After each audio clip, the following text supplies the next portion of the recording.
Italian Secret, Casa degli Artisti, si propone sempre con vari incontri. Anche questa sera ha incontrato la pittura di Giovanni Prez, un artista di Gonars, e insieme Top Vini Friuli Venezia Giulia 2022, un'agenda della vitivinicoltura curata da Giovanni Catarruzzi per l'editore Gambarotto.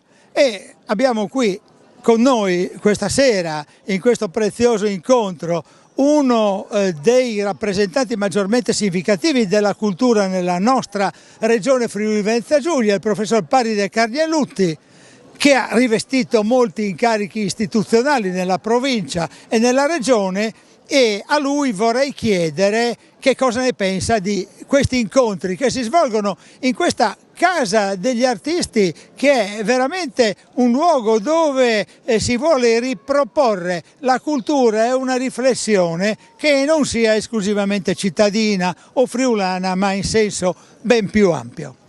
Ma sicuramente sono iniziative molto interessanti e devo ringraziare per i continui inviti il professor Sutto, perché riesce a mettere insieme realtà che magari non si conoscono. Mettere insieme l'arte, la pittura della Bassa Friulana, delle risorgive, insieme al catalogo dei vini, credo che possa sembrare un pugno in un occhio. In realtà si tratta di...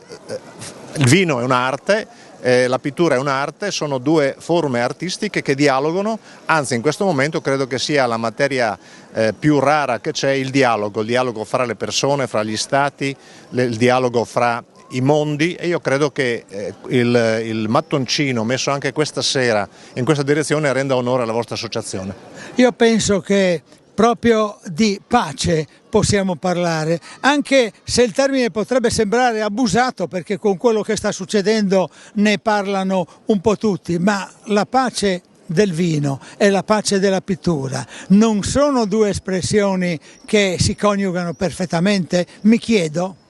Ma la pittura è un'arte come la poesia, come la scrittura anche. Io credo che questi sono elementi che mettono in comunicazione i sentimenti degli uomini, perché la poesia, oltre alla metrica, oltre alla tecnica, deve anche sprigionare sentimenti, e allora i sentimenti sono elementi migliori di una persona. Se messi insieme ad altri sentimenti possiamo costruire qualcosa di meglio rispetto allo scenario che stiamo vedendo in questo momento. Io credo che quando si ricorre alla forza significa che non siano più argomenti, ed è veramente molto triste dover addirittura parlare in questa intervista di questi elementi, considerando che siamo nel 2022 e vediamo in atto guerre, non solo l'ultima, quella più famosa, guerre medioevali dove mancano i bastoni, ma di fatto si passa a radere al suolo l'avversario. Questa è una barbarie assoluta. Io credo che l'arte debba dire qualcosa, perché è solo lei che salverà il mondo. Grazie professor Carnielutti. Grazie a voi. Udine, Casa degli Artisti, Italian Secret, Vito Sutto.